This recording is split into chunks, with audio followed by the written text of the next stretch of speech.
கூட்டணிக்காக தொல் திருமாவளவனுக்கு மீது வீசப்பட்ட வலையில சிக்கியவர் வேறு எவரோ? நம்ம சிக்கியவரோ அப்படி இப்படிலாம் நம்ம எதுவுமே சொல்ல வரல. பேச்சுவார்த்தை நடந்து கொண்டு இருக்கு, பேசிக்கிட்டு இருக்கிறாங்க. நிறைய தலைவர்கள் எங்கள் தலைவரோடு பேசி கொண்டு தான் இருக்கிறாங்க. மிகப்பெரிய ஒரு பிரம்மாண்ட கூட்டணி உருவாகக்கூடிய சாத்தியக்கூறுகள் நகர்ந்து கொண்டே இருக்கிறது. அதை மிக விரைவில் எல்லாரும் பார்க்க தான் போகிறாங்க. இன்னும் ஒரு 8 மாதத்தில் தேர்தல் வரப்போகுது. தேர்தலுக்கு முன்பு பல அதிரடியான சம்பவங்கள் நடைபெற போகுது. இப்போ மாநாடு, 2வது மாநில மாநாட்டிற்கான இடம் உறுதி செய்யப்பட்டு விட்டது, தேதியும் உறுதி செய்யப்பட்டு விட்டது. அதற்கான முறையான அறிவிப்புகளை எங்கள் தலைவர் தளபதி அவர்களும் பொதுச் செயலாளர் அவர்களும் ஓரிரு வாரத்தில் அறிவிக்க போகிறாங்க. அந்த மாநாடு என்பது தமிழ்நாட்டினுடைய அரசியலின் திசைவழி போக்கையே மாற்றக்கூடிய ஒரு மாநாடாக இருக்கும். மிகப்பெரிய ஒரு மாற்றத்தை, ஆட்சி மாற்றத்தை ஏற்படுத்தக்கூடிய ஒரு மாநாடாக உருவாகப் போகிறது. அதற்கான வேலைகளை மிக தீவிரமாக எங்கள் கட்சியினுடைய முன்னணி தலைவர்கள் செய்து கொண்டிருக்கிறாங்க. கூட்டணி உருவாகப் போகிறது. உருவாகக்கூடிய சாத்தியக்கூறுகள் எல்லாம் நடந்து விட்டது. அதனால் அவங்களுக்கு வலை வீசினா இவங்களுக்கு வலை வீசினாலாம் கிடையாது. ஆட்சியிலையும் பங்கு, அதிகாரத்திலையும் பங்கு கொடுப்பது தான் உண்மையான சமூக நீதி. சமூக நீதி என்பது சம வாய்ப்பு, சம உரிமை. திமுக கட்சியை போன்று பொய்யான சமூக நீதியை பேசக்கூடியவர் எங்கள் தலைவர் கிடையாது.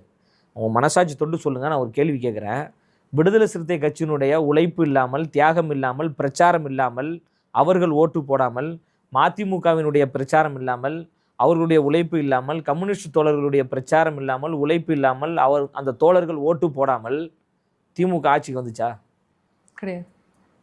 இத்தனை பேருடைய உழைப்பினால் ஆட்சிக்கு வந்த கட்சி தான் திமுக. ஆனால் அதிகாரத்தில் யார் இருக்கா? திமுக. அமைச்சரவையில் யார் இருக்கா? திமுக. இது சமூக நீதியா, சமூக அநீதியா? அதாவது எல்லாம் சேர்ந்து வெற்றி பெறுறீங்க, ஆனால் அந்த வெற்றியை நான் மட்டும்தான் சுவைப்பேன் அப்படின்னு சொல்கிறது பாசிசம். அது சர்வதிகாரம். எங்கள் தலைவர் என்ன சொல்கிறாருன்னா, ஆட்சியிலையும் பங்கு தர்றேன், அதிகாரத்திலையும் பங்கு தர்றேன் அப்படின்றார். இதுதான் உண்மையான ஒரு சமூக நீதி.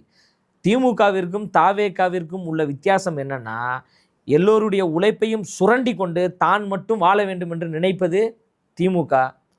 எல்லோரையும் அரவணைத்து கொண்டு தாய் உள்ளத்தோடு நேசித்து எல்லோருக்குமான சம பங்கீடை கொடுப்பது தாவேகா. இதுதான் வித்தியாசமே. அதனால தான் எங்கள் தலைவர் தளபதியின் பின்னாடி அணிதிரண்டு மக்கள் வருவதற்கு காரணம் என்னென்னா, எங்களோட உண்மையும் நேர்மையும் இருக்குது.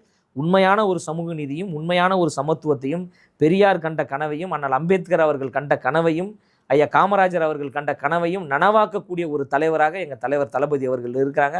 அதனால தான் எங்களுக்கு இவ்வளோ பெரிய ஆதரவு. அந்த அடிப்படையில் தான் பல கட்சிகள் எங்களோடு பேசிக்கிட்டு இருக்கிறாங்க.